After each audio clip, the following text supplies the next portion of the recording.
Oh my goodness. Seriously, I have to just do it. It's like I can tell myself I don't have to think about things that don't matter. I was designed to do those things. How the hell does this guy know this about me? It's impossible to not see. When Dan read for my sister, she was like, he's psychic. She's like, how does he know that? Yes. She's like, it's human design, guys. Like, it's just a testimony of how legit it is. Seriously, Danny was like FBI or CIA. He's like, how the hell does this guy know this about me? Having my chart read, there were just thing after thing after thing that I was just like, wow, that's me. This man is reading me and I've never met him before. I was in the midst of one of the biggest emotional waves I've ever been in my life, and he saved my life. It seems like everybody has the same reaction. It's that aha moment, and they want to find out more. Hello, everybody. Welcome to the HDA podcast, our HDA Special Edition. Today is December 25th, and we want to wish everyone a happy holiday. We have a very special show today where we're going to be covering the G Center, Gate 10, and the Vessel of Love that shows us the way. My name is Jen, and decoding the matrix for us is Danny Guru. Jennifer, gang, how is everyone? Merry Christmas, everybody. This is going to be good. And we have Savannah and Robbie joining us today for our holiday special edition. So super excited. Hello, ladies. We're almost ending the year with this one. Yes. Yep. It is almost the end of the year. I cannot believe it. So, Yep, super excited on that. HDA will almost be a year old. Yep. We're a year sometime, I think, in February. Is that right? No, we started, I believe, in January. No. I'll have to go back to my YouTube and find out. We shall see. So I'll hop into a little bit about what we're doing. Today's episode we thought was going to be really good for Christmas Day. I hope everyone gets a chance to watch it. We're going to try and keep it to an hour or less. And the reason it's the Vessel of Love is because Gate 10 is being transited by the sun this week. And that'll go right through Christmas. And it's the Vessel of Love is one of two incarnation crosses that's in the G Center. So the G Center is really important to us because it dices up the wheel into 8 equal parts. It stabilizes the wheel into one congruent way that can only lay out one way once you put the G Center on top of it. And so it really helped fix how the wheel works so that we could then know how we are being, as each new incarnation comes in, exactly where it is. And the Vessel of Love is just this incarnation cross that it empowers direction. And Gate 10 is all about behavior. And the reason I called it why it's how Gate 10 shows us the way, just to be clear, every gate shows us the way.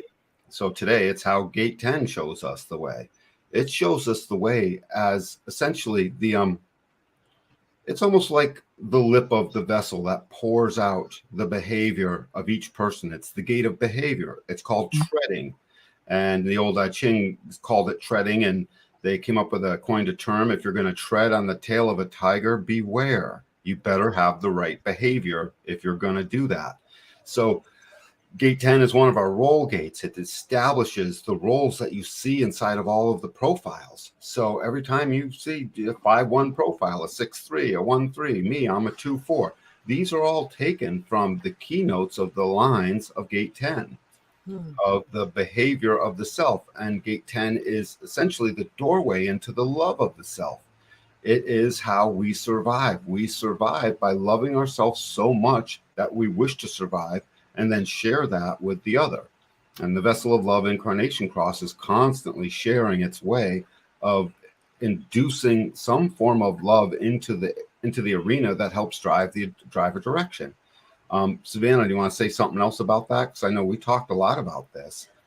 Just the Vessel of Incarnation. So you have Gate 10 in your sun, correct, Dan?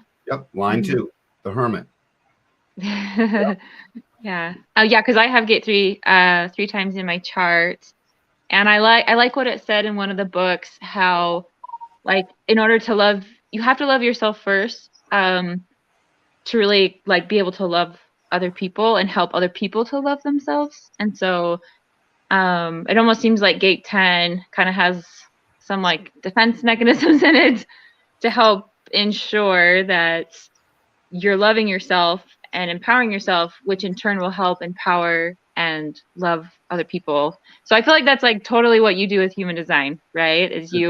I think that's why you love reading charts so much, is because you're helping people to like see and understand themselves and love themselves. And, so it totally makes sense to me that you have gate 10 and all the work that you're doing with human design. I feel like it goes perfectly together, hand in hand. So Gate 10 says as a heading, I always love this, the underlying code of behavior which ensures successful interaction despite circumstances. So, by the way, that's not a guarantee that you will act successfully in every circumstance. It just is what's ensuring us, generally speaking, as a species, so that we have our correct behavior regardless of the circumstance. Gate 10 is, as part of the vessel, it embraces the extremes of humanity. It deals with all the consequences of the love of the body or not. It helps create the serendipity that seems to land us in the right place at the right time or not. And it definitely, we noticed this when we were talking, Savannah, this whole, the act of how gate 25 and how gate 10, the vessel and gate 10 promotes humanity to individuate. That was sort of what struck me the most. And you have to love yourself if you're going to individuate, bring your uniqueness into the world. If you don't do that, you're allowing yourself to remain homogenized, and you don't individuate. And then you can't tell if you love yourself. And then that leads to a homogenized, conditioned life that is, we've seen this. Everyone has seen this. So it's this vessel that shows up around Christmas time every year to remind everybody what every Christmas story ever told us when we were growing up. And they basically brought the light of Christmas love into the heart of everyone. I've never seen a Christmas story that didn't have some kind of Grinch whose heart grew 3 sizes that day. And that's, you know what I mean, in a fairy tale, in a Christmas special, there was always something. And then the Christmas spirit brought that behavior out that said, my behavior is no longer the Grinch, because my heart grew 3 sizes that day, and now I'm the opposite. And so the serendipity of the love of the self, embracing the extremes, the universal love of all things through the lip of the vessel, gate 10, to in fact instill the behavior. Yeah. So something else I thought was interesting, right? Because it's like Christmas time. It's about talking about Christ and Christ consciousness and, unconditional love and things like that. So I just think that's, how it's very similar, how leading up to Christmas, what do we have? The vessel of love that's here to help us love ourselves, love other people, help other people to love themselves and take care of themselves. That's essentially like, that was one of Christ's biggest messages was, love others. Love thy and so neighbor. I just think that's interesting. I also think it's interesting on the vessel of love, how they fall on, because there's 4, correct, Dan? There's 4 vessels of love. Yep. Mm-hmm. And they fall on the solstices. So, right. So we just had winter solstice. So the next one we'll have. Right. Yeah. Solstice and equinox. Well, the solstice and the 2 solstices, the 2 equinoxes. Right. Right. Mm-hmm. Well, there's only 2 solstices, so that's why I was like the equinoxes. Right. And sorry. It's okay. Yeah. We're like for every like season, right? It shifts, and that's when the vessel of love is. And Dan, weren't you also saying it's on the cusp, right? It's on the cusp. If you can pull up the big wheel, Jen, so we can see it real quick. So notice the yellow lines. They fan out in 8 equal parts, and these are all the gates of the G center. And if you look straight up and down and straight right and left, it performs a cross. It creates a cross. Notice gate 10 at the top. It goes across the 2 zodiac signs, Sagittarius into Capricorn. It's part in each. Go move 90 degrees to your left. Gate 25 does the same thing. I forgot what those 2 symbols are. One of them is Aries, I think, and one of them is. If I could see it, I could tell you, Dan, but I can't see. Mine's like teeny tiny. It's okay. Well, gate 25 on the far left, you see it bridges those two zodiac signs. You need like a loop. Yep. And then down at the bottom, you see gate 15 in the middle of summer. I mean, the start of summer, that bridges these two zodiac signs. Gemini, I believe, and Sagittarius. Sagittarius. Well, I mean, so you have like, it's like the cardinal signs in astrology are the ones that, it's like, so you have like for the, well, let me start. Spring, equinox, it's like usually in Aries time, sometimes Pisces time, depends, but usually Aries. Aries, Cancer, Libra, and Capricorn. Well, check this out. So 46 on the far right, that bridges those two. And then when you get to the Sphinx gates, this has historically been, start with gate 1, like go up just half right there, gate 1. So these ones are, notice each one of the Sphinx gates begins the quarter. This becomes the quarter of mutation. And in every society prior to ours, they celebrated these mid-season festivals. They would have a mid-season festival. It was in, I forgot who was the composer, Midsummer's Night's Dream. I think that was Handel. And that was because in the middle of summer, they would then have a festival. Now, we sort of do that when it's summertime, but we definitely don't do it much in winter. We don't do it a ton in fall. No, it still happens in fall because you have Halloween. Mm-hmm. Oh, you have Samhain, and then you have Samhain and Beltane, like for the pagan holidays. But oh my God! I guess what I'm getting at is it doesn't show up a ton inside of our Western society. It's been being dumbed down. That's what I'm trying to say. It's being sort of. People still do celebrate it. It's if you're not following the wheel of the year, where there is a huge chunk of people that do. That are aware of the astral energetics. It's just they've taken it out of normal society because they don't want you to celebrate these high energetic times on the planet. It's really sad. Yeah. It's just sad. I've noticed. I mean, this should be a full-blown, we're recognizing it for what it is, call it something, and celebrate these interregnum times that fall in between, right in the middle of each season. But they sort of do, Dan, because like you think about Easter and Halloween, and so it's like.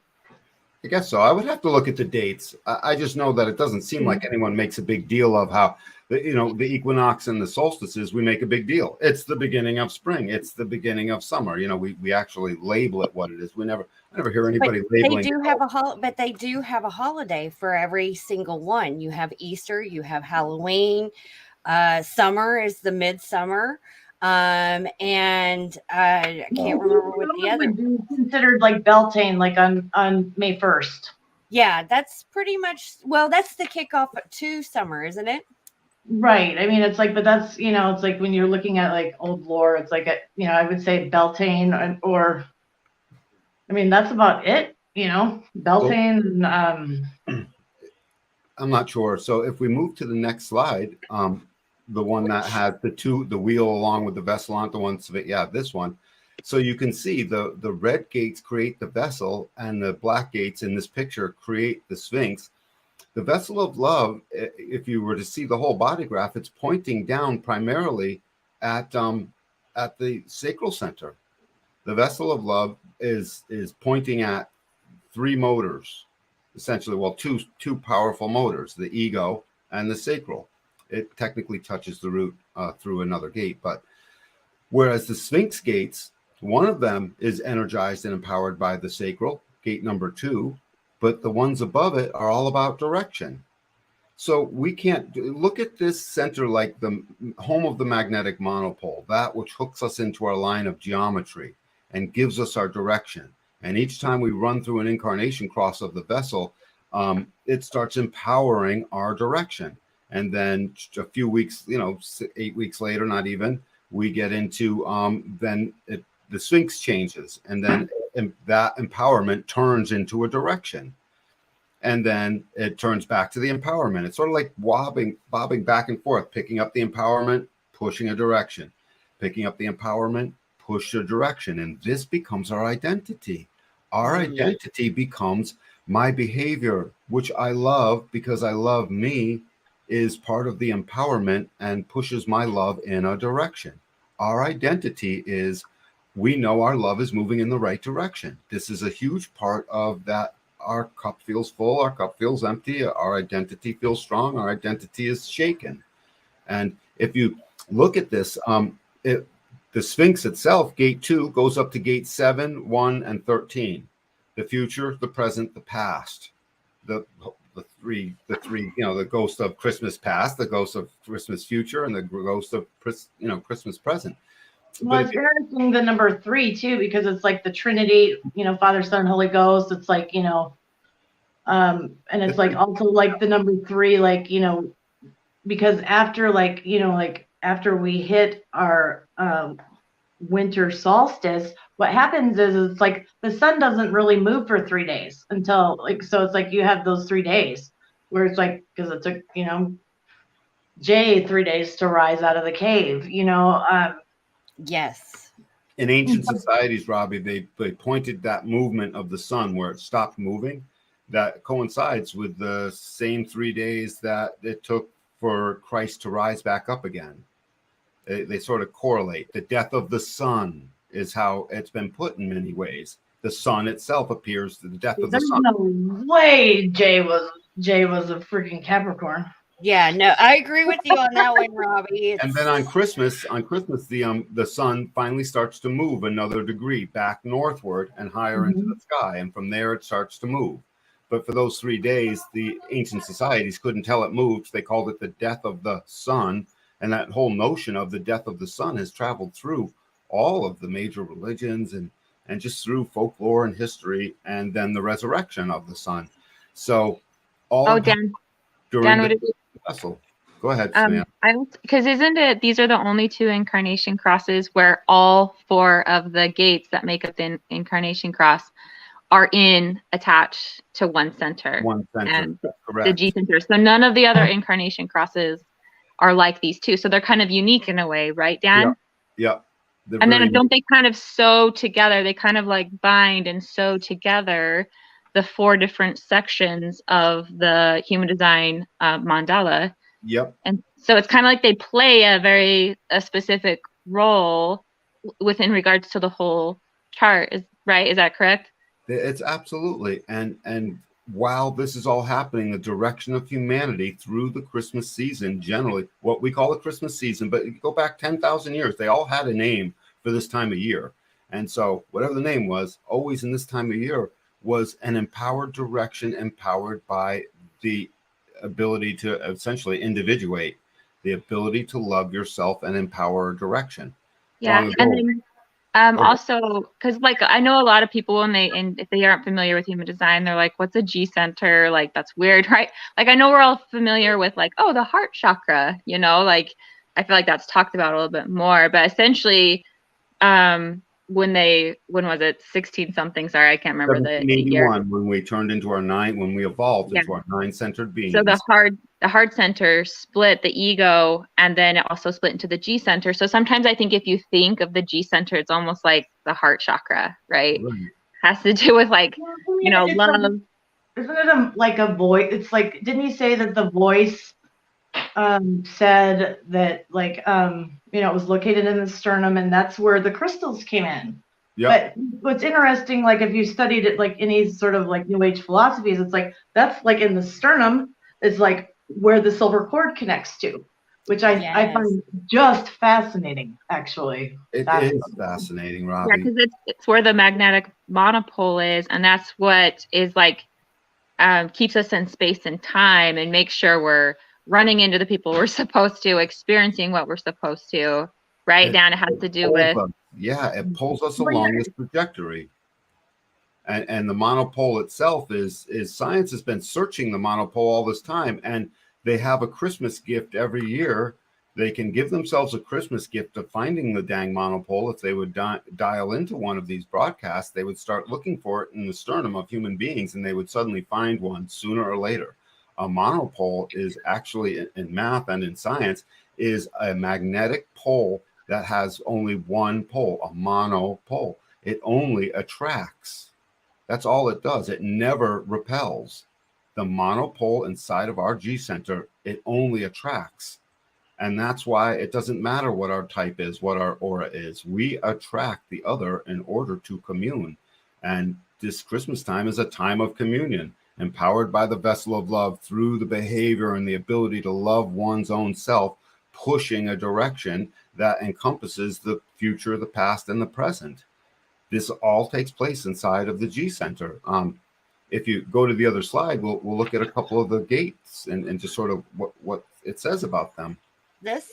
Yeah. Do you mind if I just read this? I'll just read it. G center in human design. The G center is the home of the magnetic monopole and where your higher self resides.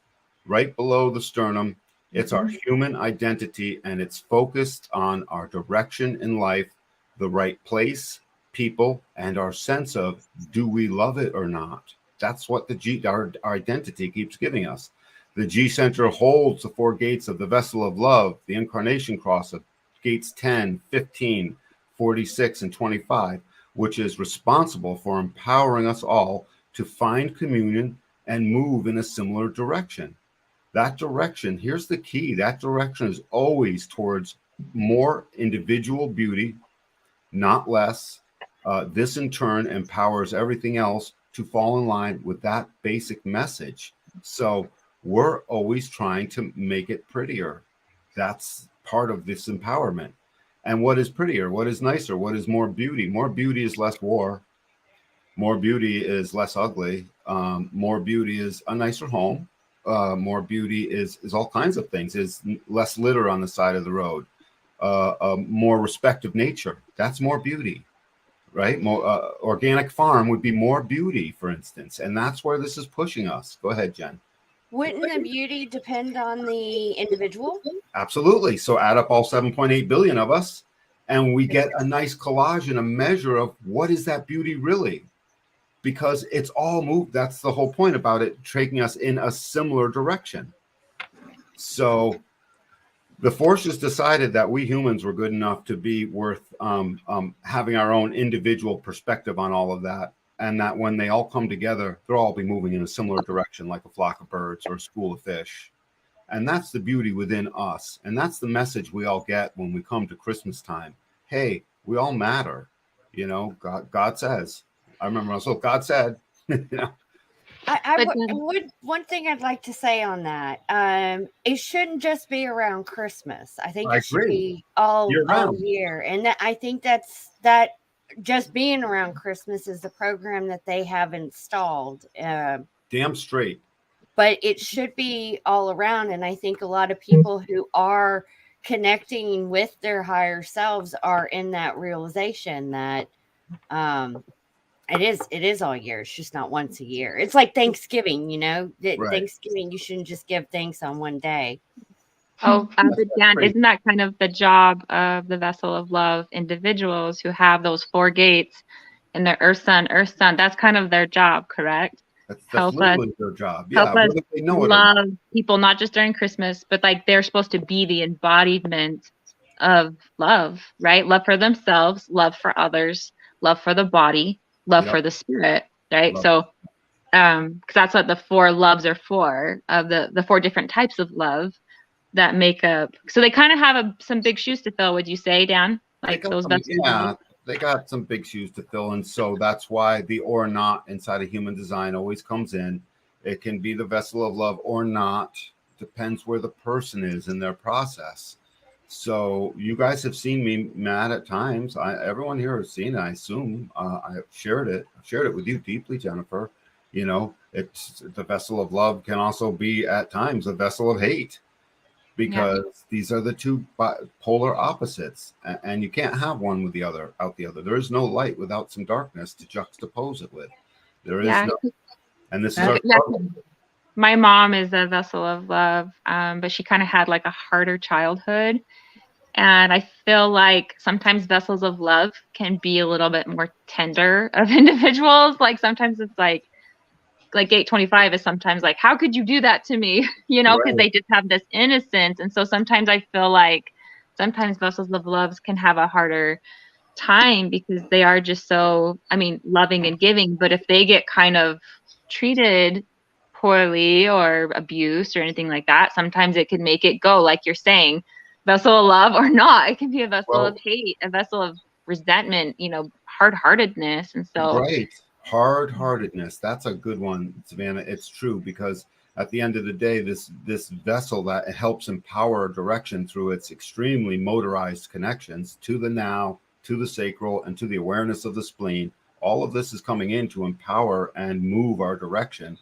And at the same time, if it's not working right, the person just gets melancholy and sullen, and it's not working. There's two individual gates here. So the hardened love, where it's sort of cooled off, is gate 25, has this extreme melancholy that it feels insignificant. It just shows up. Why bother? I'm so insignificant. I'm supposed to be universal love, but I can't tell if I'm even hilarious. This quote in the Ra Uru Hu book, Yep. the human design book, says, "We are not here to be loved, but to be love." Mm-hmm. Which is, I'm like, I always say that all the time. It's not, I have it on my license plates are personalized. That's what they say, be love. That's hilarious. It's amazing, so beautiful, and I love it.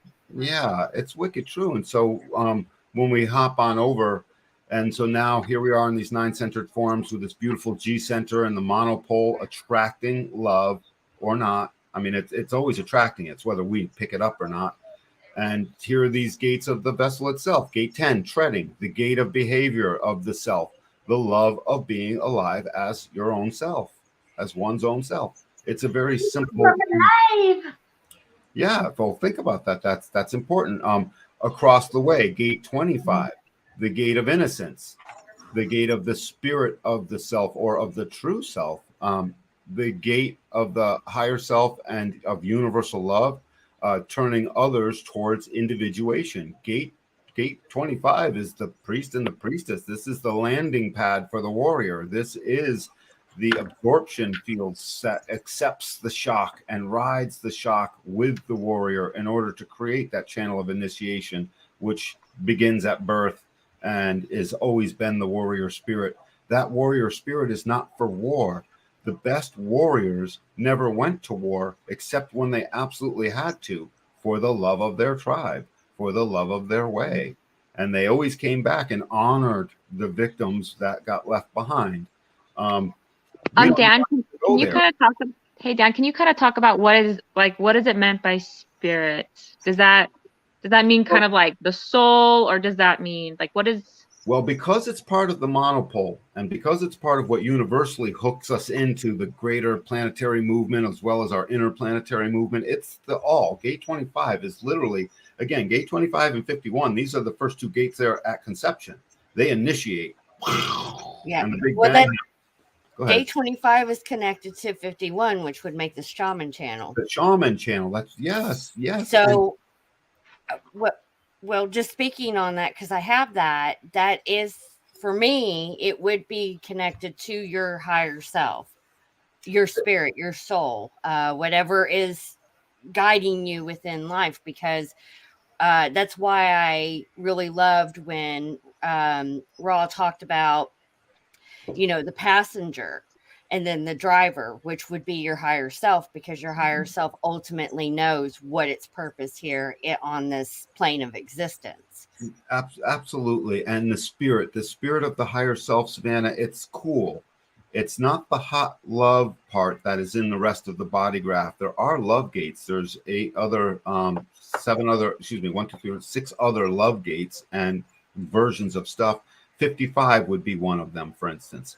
And so 55 is just that's why gate of spirit. That's why sometimes that's why I get a little confused, right? Because 55 is called like the gate of spirit, but then you also have this gate 25 that also says the love of spirit. So is that just kind of like the soul, higher self? Is that what it's meant by that, or is that just kind of like everyone's spirit consciousness? I don't know. Sometimes I get a little confused with that. Well, follow this, Savannah, if this pushes us to individuate through innocence, don't forget, innocence is supreme. When you are innocent, you become untouchable in certain etheric realms, in certain many ways. Nobody wants to hurt a kid, basically. Children are innocent. So the spirit of the true self is helping us to individuate the correct behavior of ourselves, which helps show us the way. If everyone had their own true correct behavior, this world would not be a frustrated, emotional mess that's angry, bitter, disappointed, and frustrated. That's true. Now, when you get to 55, this gate of spirit itself, that's the individuated spirit, my spirit, not the universal spirit, like you're pointing out. Savannah, both you and Jennifer are pointing that out. So this 25 gate of innocence is universal. It's the gate of universal love. I love my pet rock as much as I might. Don't ask me to choose between my pet rock and you, or you might have to go, type thing. Universal love. We are all connected.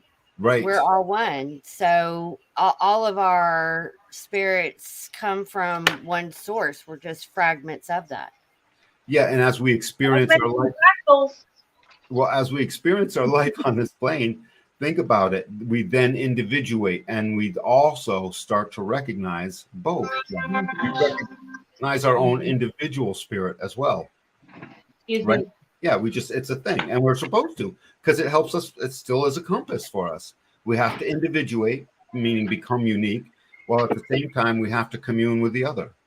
So the Vessel of Love Incarnation Cross has one gate leading into the tribe, one gate and two gates that are individual, and two gates that are collective. So one gate that it's individual, but it's looking at the tribe, so tribal and individual. One gate that's truly only individual. It's the uniquest of the individual gates because it's the unique behavior of the self. And then two gates, 15 and 46, that are collective. So they need to be shared. So let me share my universal love of myself as I individuate. Let me share that with you. And if you're extreme, like gate 15, the gate of modesty, the gate of the extremes, the love of humanity and acceptance of diversity. So this gate of extremes helps make extreme things modest and bring them into the flow because it's part of the Dan, Go ahead. Yeah, so Dan, my daughter was born on summer solstice, and so her sun gate is 15. So gate 15 is what's in the sun on summer solstice, and then her gate 10 is in her earth. So she's kind of swapped from you. Yep, she swapped. Yeah, so she swapped. so she, and that's totally how she is. She's just very loving. She's just such a loving, giving little girl. But then sometimes she has other stuff in her chart, but sometimes if you piss her off, that love, that innocence can turn kind of like hard. It can kind turn of hard. What the Vessel of Love what it asks for, and very strongly in this particular incarnation coming in through gate 10 at this time of year, it says, hey, I can't tell if you're loving me right. And then it starts to move away. Or, hey, I can tell if you are loving me right. I can't tell if I'm loving you right. And it starts to move inward. So it feels like it's being loved or not. And it can move very strongly and rapidly like a strong repellent. If the universality and the fullness and the modesty and the extremes and the pushing upward, if all this stuff doesn't line up, the Vessel of Love will move away from that. It'll essentially not love it back. Essentially, it will remove itself. It doesn't mean that it doesn't reserve its right to exist. It's just that it measures everything about how it feels it's being loved. And in doing so, it models to others that they should do the same. Do you feel loved right by that person? Oh, I can't tell. Well, model that after this. And so then you'll be able to tell. And it's not like the vessel has to say it, just like the Sphinx doesn't have to say it, just like the Garden of Eden doesn't have to say it, or Dominion. They don't have to say it. They just come through the aura, and that information is transposed. That's why we humans all seem to move in the same direction when given a chance. When given a fair chance, we'll all move in a similar direction. We just will. It's just a thing that that humans do. You take 99.9% of all humans, and they will all stand up. Hey, don't kill that person's baby. 0.1% will be happy to do that, but that's not the point. I'm talking about that. Always standing up for the underdog, right? Always standing. That's kind of a vessel of love quality, is always standing up for the underdog, I can't tell you how many people I have annoyed at all the times, and tell me if your daughter does this. At all the times, I have literally taken the position of the person who's not in the conversation. We'll be talking, I'll be talking to someone, and then someone will bring up someone else, and I suddenly find myself sticking up for that other person, even if I don't know them necessarily, because they're not there. It's totally true. I've seen you do that, and my daughter also does that too. Does she do that too? Does Coco do that too? Yeah, she does that too. Because that's gate 15. That I totally see you do that, Dan, and it's in your earth, so it's probably grounding for you to love differences in people, love people who might be harder to accept or get along with. You're the type that would be able to get along with them and love and accept them, right? That's kind of the essence of gate 15. So they're kind of here to be an example of loving those people who are harder to get along with and love. Is that how you would kind of explain 15? Yeah, no, that's exactly what it is. That's why they call it modesty, because it takes extreme things and ultimately makes it modest. No big deal. That's a person. The vessel says that person belongs to. You can't just cast them out so easily. What did you say, Robbie? You had made a comment. Gate 2.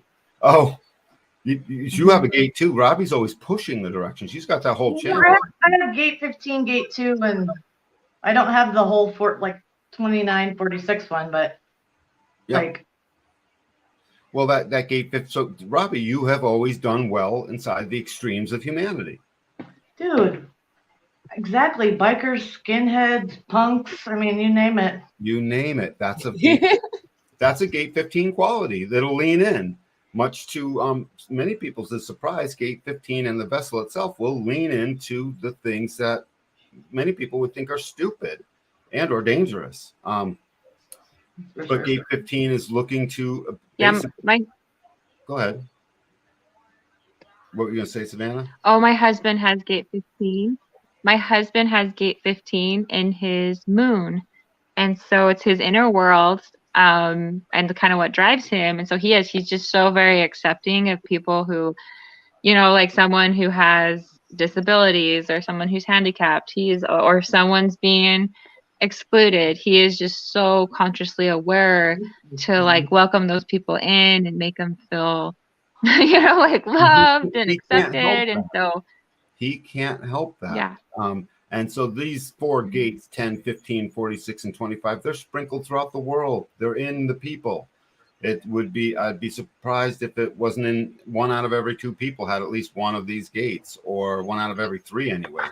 The world is loaded down with this stuff, just like it is with all the other crosses. Gate 46, this one is sort of difficult because it's the love of the body. And a lot of people say, I'm a vessel, I have that gate, I don't love my body. And it seems, but that's your earthly perception. The truth of the matter is, the second you're in the experience, suddenly you're pushing yourself upward. The old I Ching called it pushing upward. The gate of the determination of the self. The self is determined to go through the experience and then ultimately come back and do what the Sphinx demands. Share it. Share that experience and basically help guide the collective through the act of remembering. So the gate of the determination of the self. Yeah. Go ahead. I'll read it. It's a love focused on. I was just going to say, I have. Go ahead, Savannah. Finish your thought. Oh, sorry, you go. Okay, I'm going to read this. So don't. Oh, I was just going to say, I actually have. Hold on, let me read this, Savannah. Oh, okay. A love focused. Okay, you read it. Okay. I'm reading it. We have a delay. That's why this Laurel and Hardy act just took place. I didn't hear a word she said.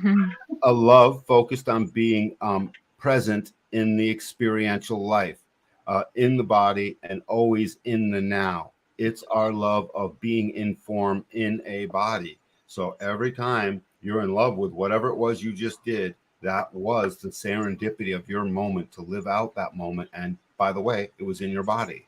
That's the love of the body. So you know, it's interesting. It's like if you take that, like, you know, like the love of the body, it doesn't just have to be about looking at the body, but like how your body works. It's like, well, I'm going to run a marathon.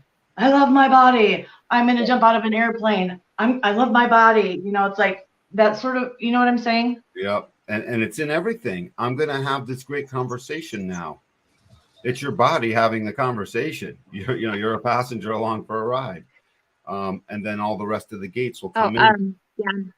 Mm-hmm. So two of my sister-in-laws have gate 46 in their son. And my sister, they say a lot of yoga teachers have gate 46 because it's about being present in the body in the now. So I've heard it called kind of like the yoga gate or the yoga teacher gate. But so it's just interesting to me. I know gate 46, they also say that when they're not taking care of their bodies, right? Like if they're overeating or overweight or have health problems, that can just really bring them down because they're not loving their body as they should. They're not giving the self-care that their body's needing. And so, so it's like they pampering the body, exercise, you know, like healthy foods. That is something that can help somebody who has gate 46 in their chart, especially if it's in their sun. And so my sister-in-law, she's actually on the cross of healing. So she has the 46. What's on the other side? And she seriously is like the most loving, healing person I've ever met. Essentially, that incarnation cross is here to just love people unconditionally and heal them just by being with them. And that is seriously my sister-in-law, Anya. Like I can't just, so I'm going to get like emotional. She's just always, she just impacted my life a ton. And she has that gate 46 in her son. And it becomes intoxicating because it's the gate of serendipity. It's the gate of being in the right place at the right time or not.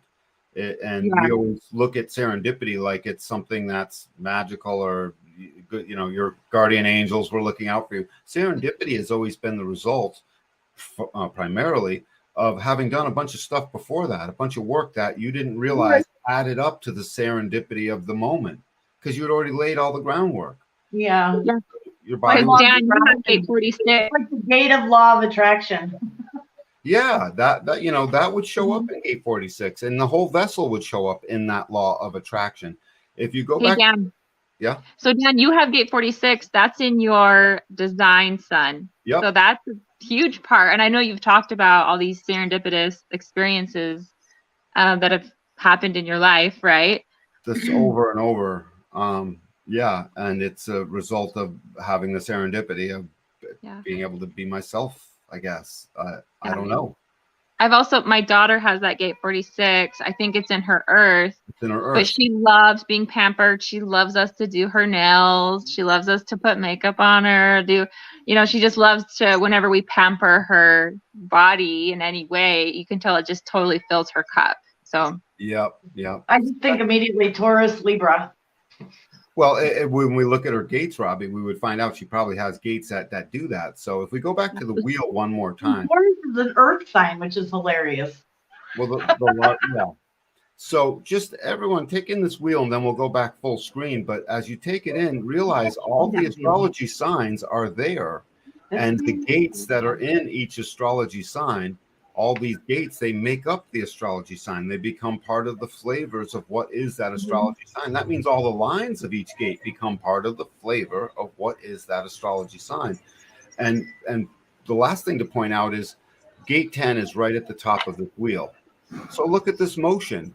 We're moving from gate 11, where we just left. That's your birthday, Savannah, into gate 10, where we are now. What?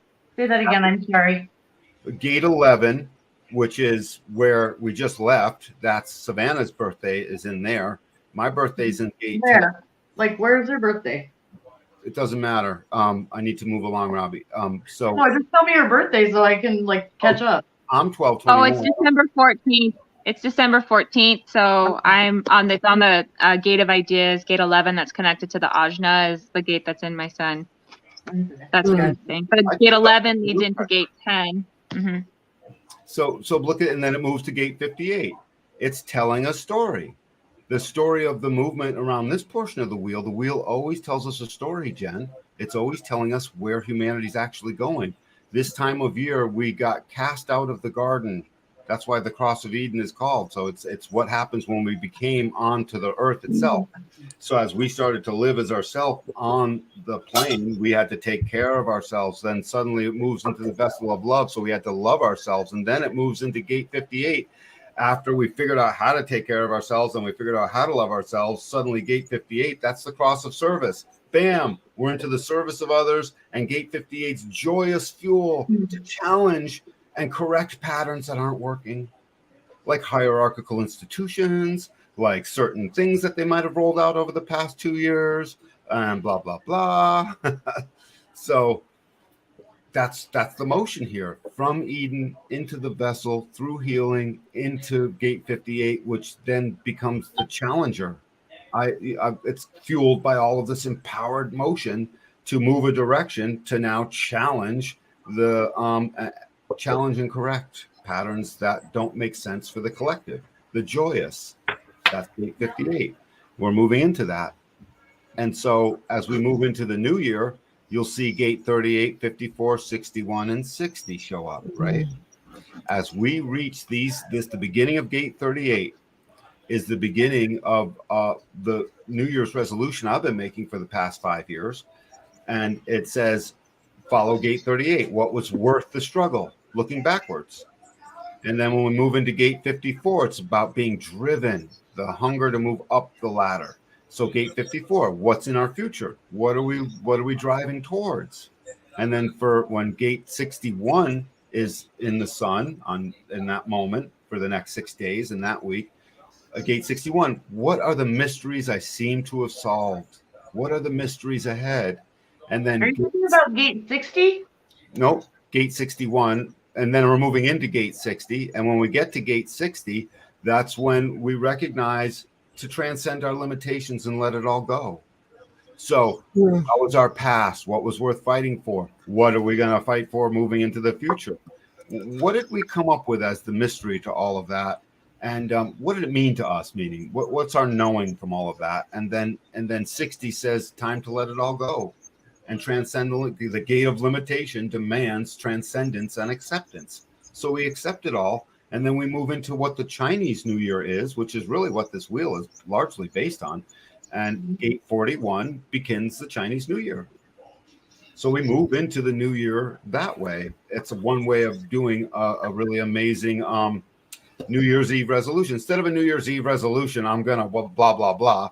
Make your New Year's Eve resolution as these gates move in, as the sun transits into each of these gates, that becomes the resolution that you'll sort of come up with over the course of about 3 weeks, all of which has been empowered by this movement from gate 11 through gate 10 to gate 58 to get that started.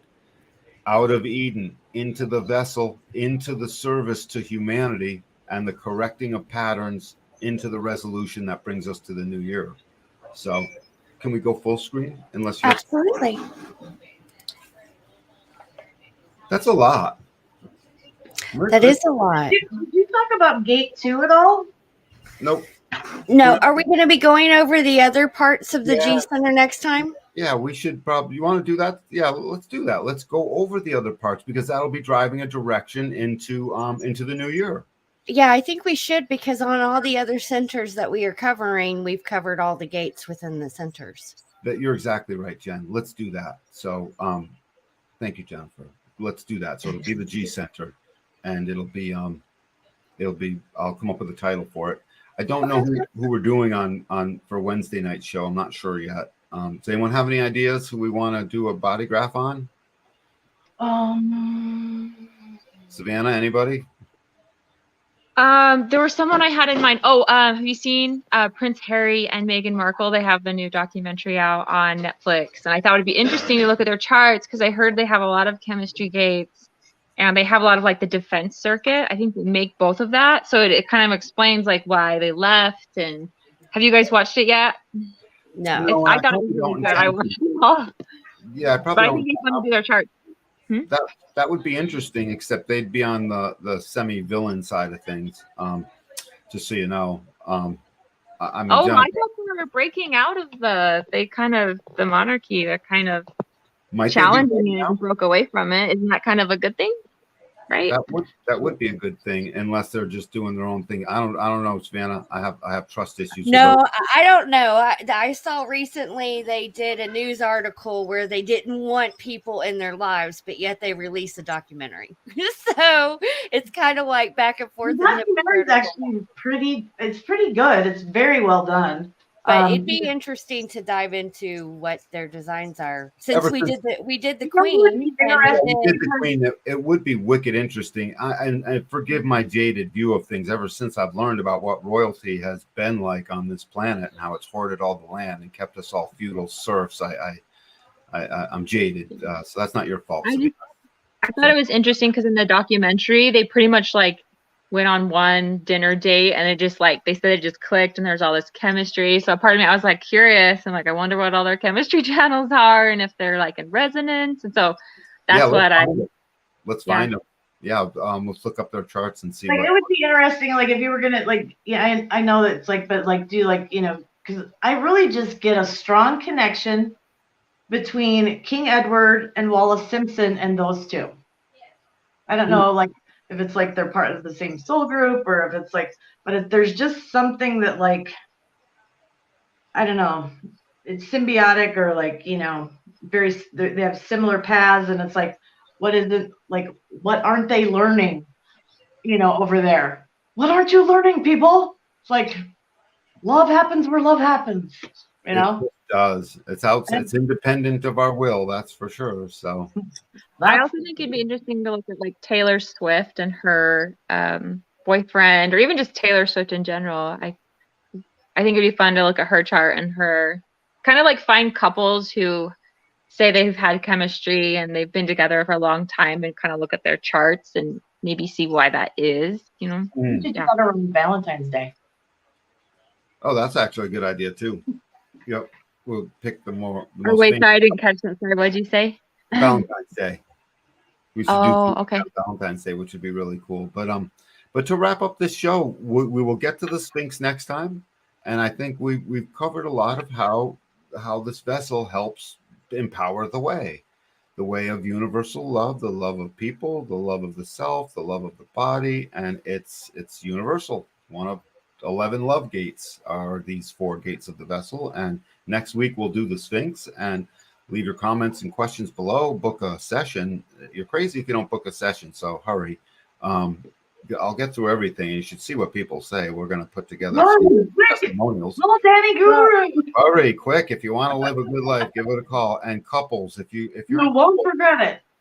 If you're a couple and you've got anything going on in your life, anything at all, and you've wondered about it, I can read you guys together. You just have to show up open and honest for a moment, and I will read into your charts and I'll show you how the other is helpless and how each of you has your own helpless features going on. And suddenly the empathy starts to come back. And so if you've got a marriage or a relationship that feels like it's troubled, call it in. I'll get you for this. It's for the same price as the individual reading anyways. So don't wait. I love you. Merry Christmas. And happy holidays, everybody. Happy holidays. Merry Christmas. Thanks for tuning everyone. in. Don't forget to subscribe and like. Yeah.